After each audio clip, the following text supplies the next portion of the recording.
അബ് കി അദാലത്തിൽ film star Kangana റണാവത്തിന്റെ മേൽ ചുമത്തപ്പെട്ട കുറ്റാരോപണം ഇവർ ഫിലിം ഇൻഡസ്ട്രിയുടെ ഒരു ഗാങ്സ്റ്റർ ആണെന്നുള്ളതാണ്.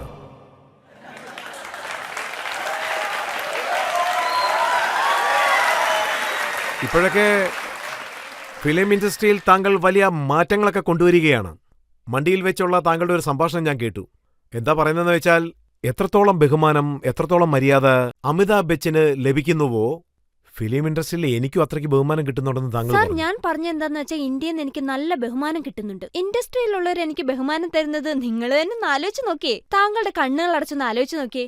കണ്ണടച്ചൊന്ന് ആലോചിച്ച് നോക്കിയേ. നമ്മുടെ ഇന്ത്യ മനസ്സുകൊണ്ട് മര്യാദ കൊടുക്കുകയാണെങ്കിൽ ആർക്കാണെന്നൊന്ന് ആലോചിച്ച് നോക്കിയേ. പണക്കാർക്കോ ഹിറ്റ് ഫിലിമിലുള്ളവർക്കോ മനസ്സുകൊണ്ട് മര്യാദ കൊടുക്കുകയാണെങ്കിൽ ആർക്കാണെന്നൊന്ന് ആലോചിച്ച് നോക്കിയേ. എനിക്കറിഞ്ഞ ഒരേ ഒരു ആക്ടറേ ഉള്ളൂ, അത് അമിതാഭ് ബച്ചൻ സാർ. ബഹുമാനത്തോട്ടിരിക്കാൻ നിങ്ങൾ സമ്മതിക്കുന്നില്ലല്ലോ.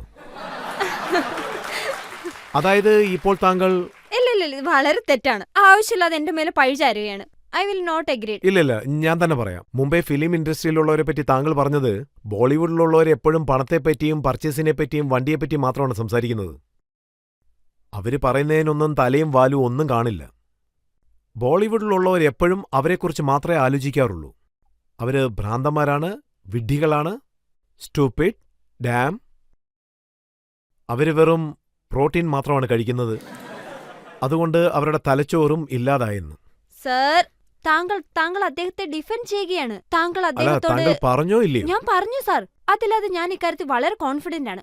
മൊത്തത്തിൽ ബോളിവുഡിലുള്ളവരെ പറ്റി എന്താ വിചാരിച്ചിരിക്കുന്നത്? അവർ ഷേക്സ്പിയറിനെ പറ്റി പറയുന്നുണ്ടോ? അല്ലെങ്കിൽ ആർട്ട് ആൻഡ് കൾച്ചറിനെ പറ്റി പറയുന്നുണ്ടോ? ഇല്ലെങ്കിൽ preservation of folk music, preservation of arts and technicians and writers to life, ഇല്ലെങ്കിൽ കൾച്ചറൽ ലൈഫിനെ പറ്റി സംസാരിക്കുന്നുണ്ടോ? അവർ ഏത് വിഷയത്തിനെ പറ്റിയാണ് സംസാരിക്കുന്നതെന്ന് താങ്കൾ തന്നെ പറ. ഒരുപക്ഷെ മീറ്റ് ചെയ്ത് അവരുടെ ഗോസിപ്പ്, ആരുടെ കൂടെ ആർക്കൊക്കെ അഫെയർ ഉണ്ട്, ഒന്നെങ്കിൽ ഗോസിപ്പ് ചെയ്യും, ഈ വാച്ച് വാങ്ങി, ഈ കാറ് വാങ്ങി, ഇല്ലെങ്കിൽ ഫേസിന് ട്രീറ്റ്മെന്റ് ചെയ്തു, ഇതുപോലെയുള്ള കാര്യങ്ങളെ പറയാറുള്ളൂ. അല്ലാതെ വേറെന്ത് പറയാനാ?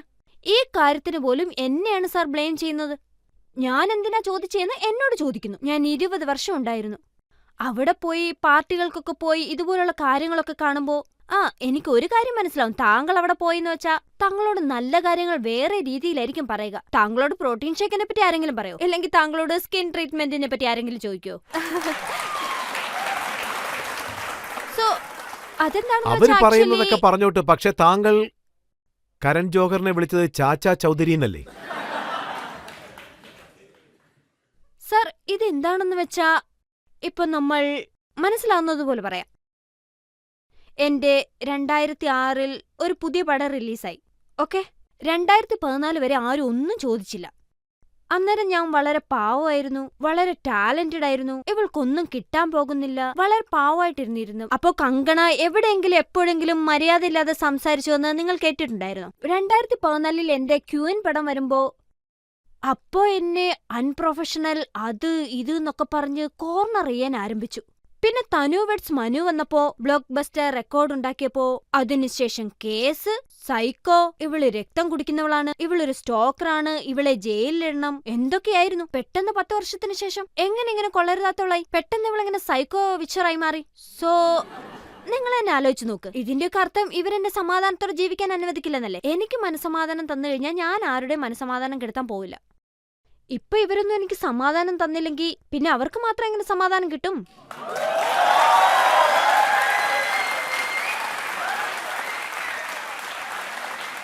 താങ്കൾ രൺവീർ കപൂറിനെ സീരിയൽ കൾട്ട് ഫേസ് എന്ന് വിളിച്ചു. താങ്കൾ പറയുന്നത് കേട്ട സ്വാമി വിവേകാനന്ദ പറയുന്നത് പോലെയുണ്ട്. താങ്കൾ ഇവരെ പറ്റി എങ്ങനെ പറയുന്നെന്ന് വെച്ചാ, അയ്യോ, അദ്ദേഹത്തിനേക്കാളും മഹാൻ വേറെ ആരും ഇല്ലെന്നാ. എന്നിട്ട് ഇദ്ദേഹം ചിരിക്കുന്നു. ഇദ്ദേഹം ചിരിച്ചോണ്ടാ പറയുന്നത്. താങ്കൾക്ക് ഫിലിം ഓഫർ ചെയ്തു, റോൾ അത് അദ്ദേഹത്തിന്റെ വീട്ടിലേക്ക് വന്നല്ലോ. സോ ഞാൻ എന്താ പറയുന്നെന്ന് വെച്ചാ, ഓക്കെ, ഇൻഡസ്ട്രിയിൽ നമ്മൾ ആരെയും സിംഗിൾ ഔട്ട് ചെയ്യാൻ പാടില്ല. അവരെന്തൊക്കെയാ ചെയ്യുന്നതെന്ന് എല്ലാവർക്കും അറിയാം. ഇപ്പോഴത്തെ കാര്യമല്ല, 90s-ലായാലും 80s-ലായാലും അപ്പൊ നടന്ന കാര്യങ്ങളെല്ലാം എല്ലാവർക്കും അറിയാവുന്നതാ. അദ്ദേഹത്തിന്റെ പേര് ഡ്രഗ് കേസസ് ഉണ്ട്. ഓക്കെ, സ്കാംസിലിരുന്ന്, പിന്നെ ബ്രോക്കറേജിൽ നിന്നും, പിന്നെ മണി മാഫിയയിലിരുന്ന്, ഫ്ലഷ് ട്രേഡിലിരുന്ന്, മീറ്റൂവിൽ നിന്നും എന്ന് വേണ്ട അദ്ദേഹത്തിന്റെ പേരിലില്ലാത്ത കേസില്ല. പക്ഷെ തെറ്റ് ചെയ്തതാരാ? ഞാൻ. എല്ലാരെ കുറിച്ച് തെറ്റ് എന്തെങ്കിലുമൊക്കെ പറയും. ആയുഷ്മാൻ ഖുറാനെ ബൂട്ട് ലിക്കർ എന്ന് വിളിച്ചു. ഒരുപക്ഷെ അദ്ദേഹം എന്നെ ടാർഗറ്റ് ചെയ്ത ആയുഷ്മാൻ ഖുറാന സക്സസ് ആവുന്നതിന് മുമ്പ് കൊടുത്ത ഇന്റർവ്യൂ ഞാൻ വായിച്ചിട്ടുണ്ട്. ആ ഇന്റർവ്യൂവില് എന്റെ റോൾ മോഡൽ കങ്കണയാന്ന് പറഞ്ഞിട്ടുണ്ട്. ഇപ്പൊ അദ്ദേഹത്തിന് നിറയെ ഓഫേഴ്സ് കിട്ടുന്നുണ്ടെന്നും ഇത് അദ്ദേഹം ഓൺ റെക്കോർഡ്സ് ആയിട്ട് പറഞ്ഞിട്ടുണ്ട്. എന്നിട്ടിപ്പൊ എന്നെ അറ്റാക്ക് ചെയ്യുന്നു. സോ എന്തുപറ്റി? അദ്ദേഹത്തിന്റെ ഇമോഷൻസ് എന്താ ഇങ്ങനെ മാറിയത്? വേറെ എവിടെയെങ്കിലും ജോലി വേണം. സ്ട്രേറ്റ് ഫോർവേഡ് ആയിട്ടുള്ളവർ സ്ട്രേറ്റ് ആയിട്ട് സംസാരിച്ചാ ഉടനെ തന്നെ അവർ തെറ്റ് ചെയ്യുന്നവരാവും. ഈ മഹാൻ ഈ ഇൻഡസ്ട്രിയില്, പുണ്യപവിത്രമായ ഈ ഇൻഡസ്ട്രിയില് ആർക്കും ആരെക്കൊണ്ടും പ്രോബ്ലം ഇല്ല. എന്നെ കൊണ്ട് മാത്രമാണ് പ്രശ്നം. അത്രേ ഉള്ളൂ. താങ്കളും താങ്കളുടെ ഡയലോഗ്സുകളിൽ ടാർഗറ്റ് ചെയ്യാറുണ്ട്. എന്താ പറഞ്ഞെന്ന് വെച്ചാൽ ഈ സ്റ്റാർ കിഡ്സിനെ വേവിച്ച മുട്ടേന്നാണ് പറഞ്ഞത്.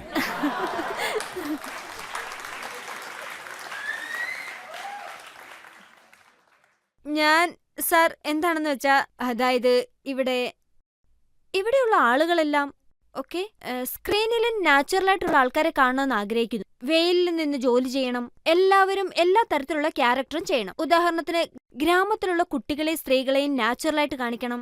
അവരുടെ സ്കിൻ ട്രീറ്റ്മെന്റ് ചെയ്ത് വീണ്ടും ചെയ്ത് ഒരു ലെവലിന് മേളിൽ പോയിട്ട് അത് ഭയങ്കരമായിട്ട് വൈറ്റനിങ് ചെയ്ത് അത് ഇഞ്ചക്ഷൻ എടുത്തിട്ട് ഭയങ്കരമായിട്ട് പീലിംഗ് ചെയ്ത് ഒരു ലെവലിന് മേളിൽ പോയി അത് ഗ്ലാസ് സ്കിന്നാക്കുന്നു. ഫോർ എക്സാമ്പിൾ തനു വെഡ്സ് മനുവില് തത്വ റോൾ ചെയ്യുമ്പോൾ അതനുസരിച്ചാണ് ചെയ്തത്. അതിനുശേഷം മിസ്സസ് ഗാന്ധിയുടെ ലുക്കിന് വേണ്ടി എനിക്ക് ആവശ്യമുള്ള ഏജിയൻ ലുക്കിന് വേണ്ടി അതും ചെയ്തു. ഇവരെല്ലാ റോൾ ചെയ്യാൻ വേണ്ടി ജിമ്മിൽ പോവും. ഇവരെല്ലാ റോൾസ് കിട്ടാൻ വേണ്ടിയാണോ സ്കിന്നിൽ ബൊട്ടാക്സ് ചെയ്യുന്നത്? എന്ത് റോൾ ആയിക്കോട്ടെ, പിറകെ മുടിയൊക്കെ പറന്നു കിടക്കും, അതേ മേക്കപ്പ് ആയിരിക്കും. സോ ഇവരുടെ മുഖം ഞാൻ ഹോണസ്റ്റ് ആയിട്ട് പറയുക, ആരെയും ക്രിട്ടിസൈസ് ചെയ്യാൻ വേണ്ടിയിട്ടല്ല. കുറച്ചെങ്കിലും ഒന്ന് നാച്ചുറലായിട്ടിരിക്കണം. ഒന്ന് വെളിയിലിറങ്ങി ലോകമൊക്കെ എങ്ങനെയാണെന്നൊന്ന് ചുറ്റിക്കാണണം. AC വണ്ടി, വണ്ടിയിലിരുന്ന് വീട്, ഇങ്ങനെയൊക്കെ ജീവിച്ചിട്ട് അവർ സംസാരിക്കുന്ന കേട്ടാലോ, hi I want this, I want that.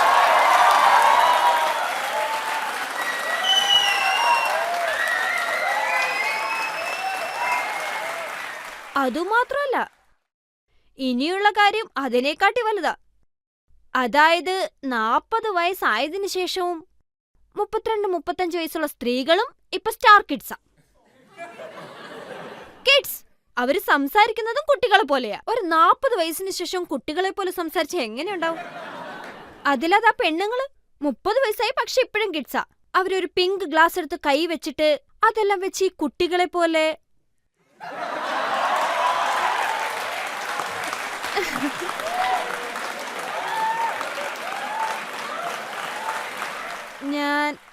Sir നിങ്ങൾ ഇതൊന്നും കാണുന്നില്ല. ഞാൻ എന്താ പറയുന്നതെന്നുള്ളതാ താങ്കൾ നോക്കുന്നത്. ഇവരെ കൊണ്ട് എനിക്കെന്ത് ഡ്രാമയാ വരുന്നതെന്ന് നിങ്ങൾ നോക്കുന്നില്ല. അല്ല എന്താ ഇതെന്ന് ആലോചിക്കും. ഞാൻ എന്താ കണ്ടത്? ഓ മൈ ഗോഡ്, എനിക്ക് എത്രത്തോളം ടോർച്ചർ, ഇവരെ കൊണ്ട് എന്തുമാത്രം ഡ്രാമ, അതൊന്നും മനസ്സിലാവുന്നില്ല ആർക്കും. പക്ഷേ അവരൊക്കെ ഫിലിം ഓഫർ ചെയ്യുമ്പോൾ താങ്കൾ എന്തുകൊണ്ട് അക്സെപ്റ്റ് ചെയ്യാത്തത്? എനിക്ക് സൽമാൻ ഖാൻ സാർ, അദ്ദേഹത്തിന്റെ ബജ്രംഗി ബൈജൻ, കൂടാതെ സുൽത്താൻ മൂവിയിലും ഓഫർ വന്നിരുന്നു. ഷാരൂഖ് ഖാൻ സാറിന്റെ കൂടെ 0 മൂവിയിലും ഓഫർ വന്നിരുന്നു. അമീർ ഖാൻ ജിയുടെ കൂടെ ഓഫർ വന്നിരുന്നു. അതിന്റെ സ്ക്രിപ്റ്റ് വർക്ക് പോയിക്കൊണ്ടിരിക്കുകയായിരുന്നു. അതുമാത്രമല്ല, പക്ഷേ അതിനുവേണ്ടി ഞാൻ എന്താണെന്ന് വെച്ചാൽ നമ്മളിപ്പോ പക്ഷേ ബജ്രംഗി ബൈജാൻ നല്ലൊരു സിനിമയായിരുന്നില്ലേ? സാർ ഞാൻ പറയുന്നൊന്ന് കേൾക്കാദ്യം. പറയൂ.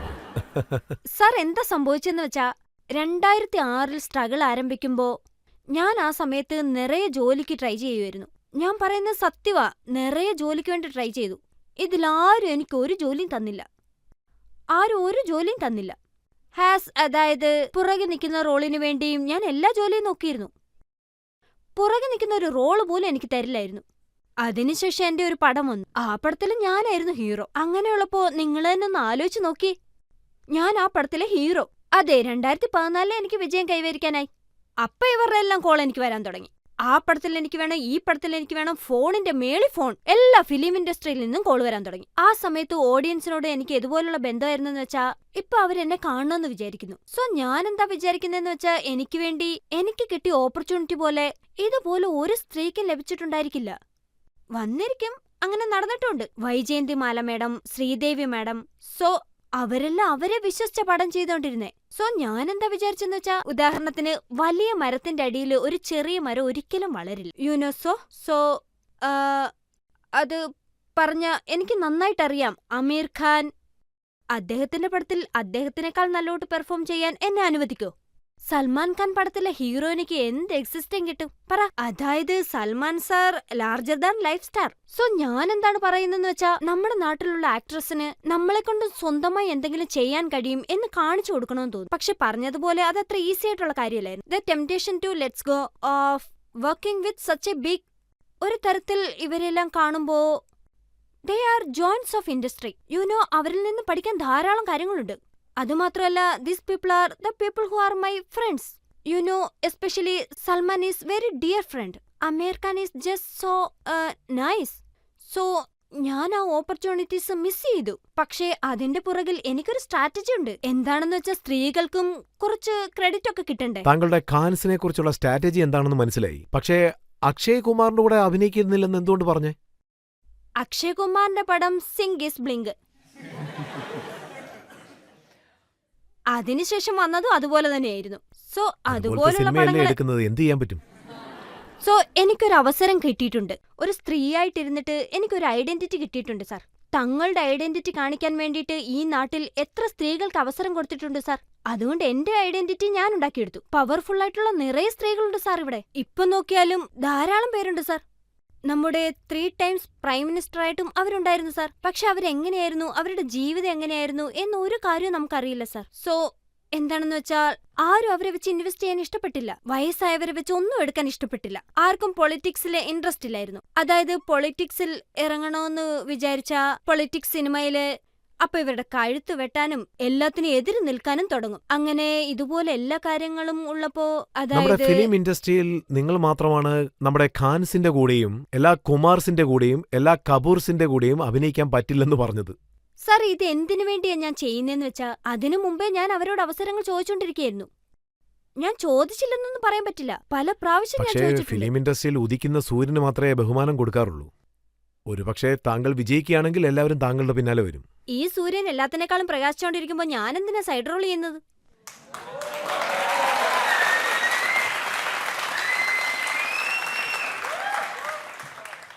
ഇപ്പോ അവരൊക്കെ എന്താ പറയുന്നതെന്ന് വെച്ചാൽ, ഏത് ഇൻഡസ്ട്രി മൂലമാണോ താങ്കൾ ഇത്രയും വലിയ ആളായത്, ആ ഇൻഡസ്ട്രിയെ മോശമാക്കുന്നു, അന്നം തന്ന കയ്യെപ്പോലും കടിക്കാൻ ശ്രമിക്കുകയാണെന്ന്.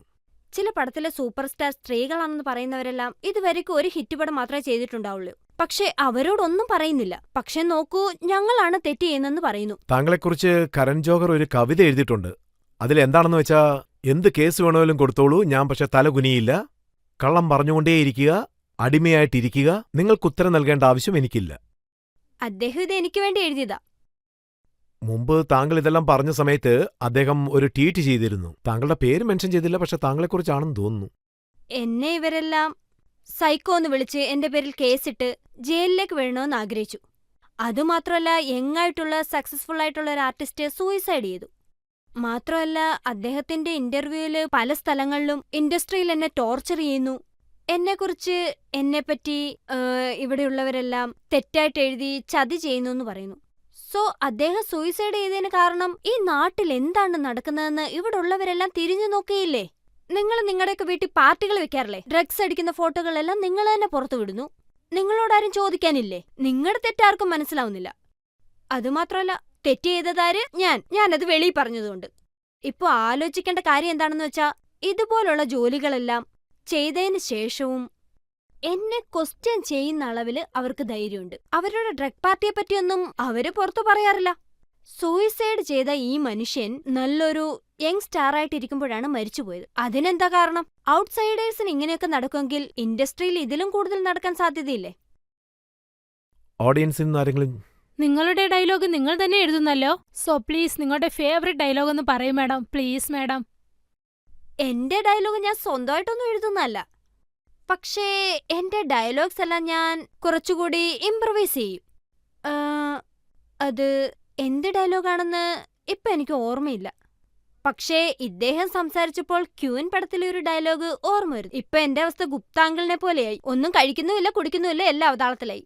ഐ തിങ്ക് ആ ഡയലോഗ് ഇപ്പൊ സൂട്ടബിൾ ആയിരിക്കും. ശത്രുഘ്നൻ സിംഗ് ഇടയ്ക്കിടയ്ക്ക് ഈ ഡയലോഗ് പറയാറുണ്ടായിരുന്നു. ഞാൻ കഴിച്ചില്ല, കുടിച്ചില്ല, പക്ഷെ വയറ് മാത്രം വേദനിക്കുന്നു എന്ന്. അത് തന്നെയാ. ഇൻഡസ്ട്രിയിൽ കുറെ വർഷങ്ങളായിട്ട് ഇവര് തന്നെയാ ഭരിക്കുന്നത്. അവിടെ ഉള്ളവരെല്ലാം ഈ ഇൻഡസ്ട്രി ഞങ്ങളുടെ രാജ്യമാണെന്നാ പറയുന്നത്. സ്വന്തം ഇഷ്ടം നോക്കി അവരുടെ ഇഷ്ടത്തിന് അവിടെ ഭരിക്കുന്നു. ഞാൻ ഇൻഡസ്ട്രിയിൽ വരുമ്പോൾ ഡ്രഗ്സിൽ അകപ്പെട്ടു, മാഫിയയിൽ അകപ്പെട്ടു, അതല്ലാതെ ടെററിസത്തിലും അകപ്പെട്ടു. ഇനി എത്ര കാറ്റഗറീസ് ഉണ്ടെന്ന് എനിക്ക് തന്നെ അറിയില്ല. എല്ലാവരും പറയാൻ തുടങ്ങി ഞാൻ വന്നതിന് ശേഷം ഇങ്ങനെയൊക്കെ ആയിരുന്നു.